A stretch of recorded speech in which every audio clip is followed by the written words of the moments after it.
Under the hood of Minecraft's original soundtrack lies a mysterious beauty that so many people overlook.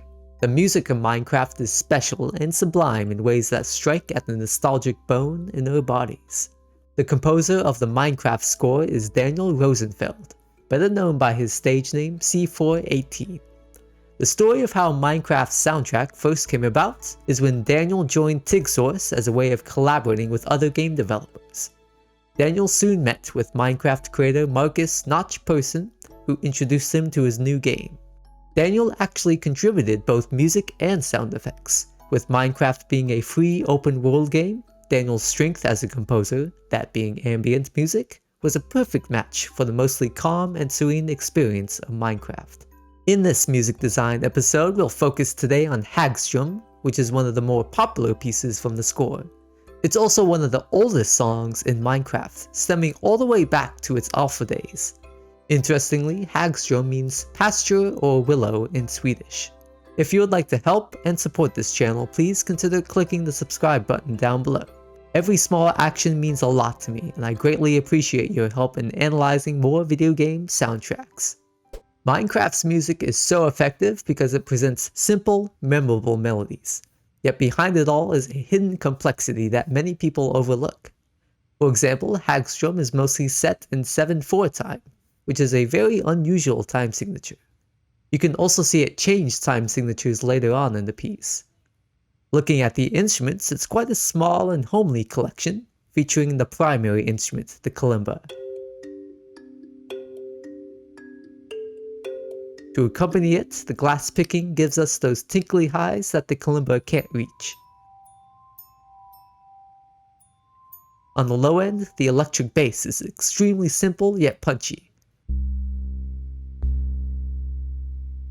We also see the last synthetic instrument, the synth pad, join in at the end. And to round off all the instruments, violins, cello, harp, and gamelan provide additional textures. The song jumps right into the main melody of Haggstrom, played by the kalimbas. We fade in the kalimbas here, conveying almost that this melody seems to have always been looping like this.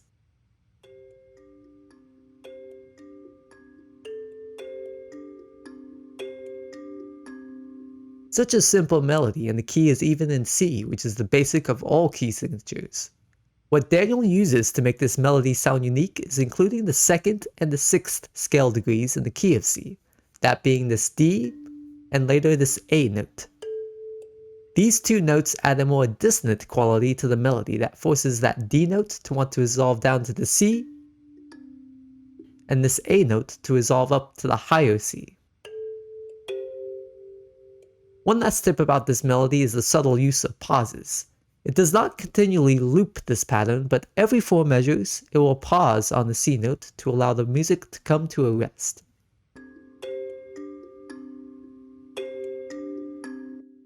Section 1A immediately opens up the song by introducing bass frequencies to the mix. The bass adds a depth that the kalimbas couldn't provide. On the other side of the spectrum, the glass picking provides the extreme high end of the scale. So think of it like this way. Bass is the low end, kalimba the middle, and glass picking the high end. A great choice to open up the song in this way. Let's look at the bass. As you can see, it's incredibly simple, yet somehow so powerful and needed in the song. It uses a very modest bass sound, so that it isn't too distracting.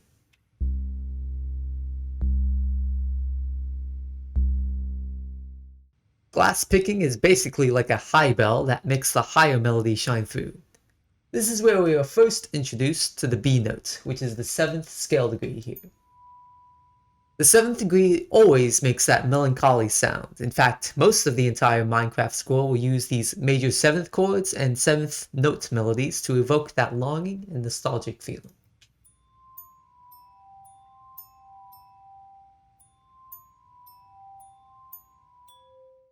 As I've stated before, kalimbas remain mostly the same, except that they accompany the glass picking in their melody, as well as add additional notes to bring more texture to the piece. Now listen to section 1A in full now.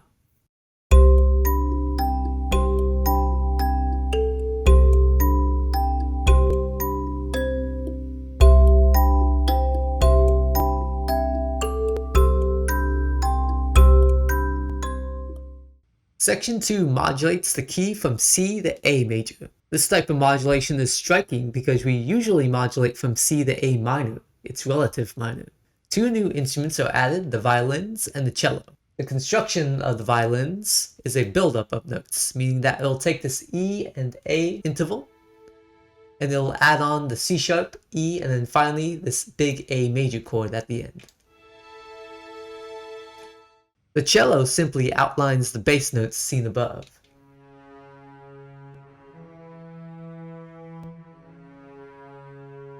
One interesting note I found about this tune is how each section seems to have a complete arc. An introduction, a climax, and an ending before moving on to the next section. This is a technique many other popular composers such as Koji Kondo uses to great effect. Let's hear this section in full.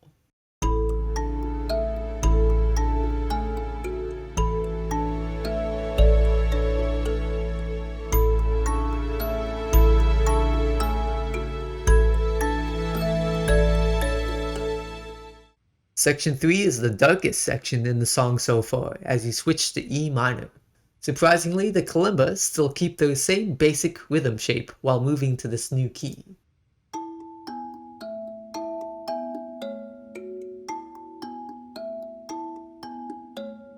Daniel Rosenfeld also likes to add more and more notes as he gets further along in the sections. For example, here at the end, he adds in notes ranging 3 octaves to emphasize the ending. The harp is the go-to instrument for Daniel throughout much of the Minecraft score. Here in Haggstrom, they touch up the piece with these luscious chords, such as this A major 7th chord. The harp here is sparsely yet delicately played. Take note of the harp while I play section 3 for you.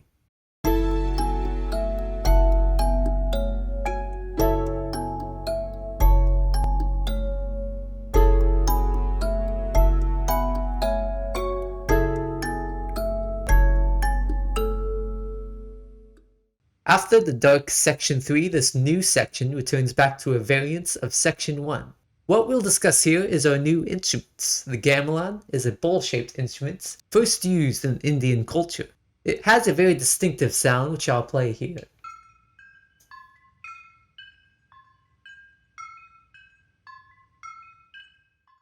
Section 1b is also where we start the gradual build-up of the song until the climax. This first starts with the harp, which plays these block C major inversions of the major chord of C.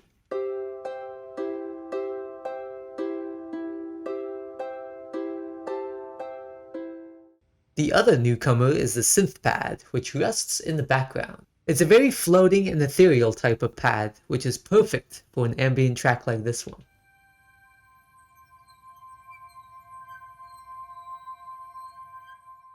On to section 1c. Literally every single instrument so far joins in to bring us to the climax of Haggstrom.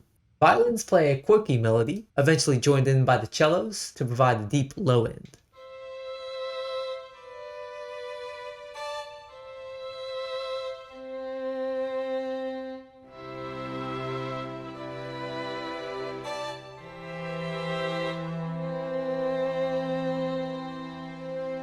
Eventually, all the instruments at the end fade out to bring us home to the piano at the end to bring home the nostalgic tears. The piano at the end is an excellent decision to cap off the melody and to complete the song.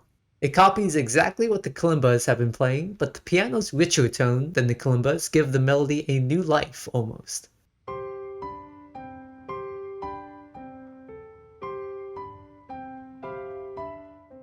So let's take a listen to this final end section.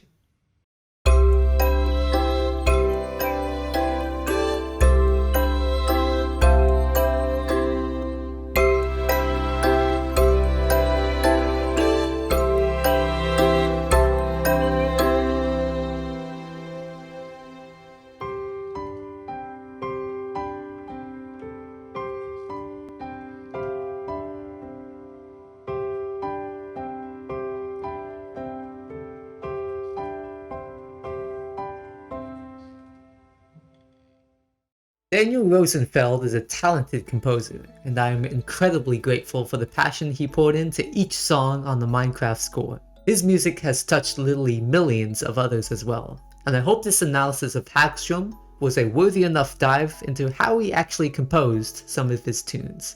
If you would like to see more Minecraft song analysis like this one, please let me know in the comments below. Tell us what your favorite Minecraft song is. If you would like to support this channel, please consider becoming a Patreon of music design. With your backing, I can help give you more meaningful content and interviews with the best video game composers of today. With that, I thank all my current Patreons for their kind generosity. Thank you all for watching, and I hope to catch you in the next episode of Music Design.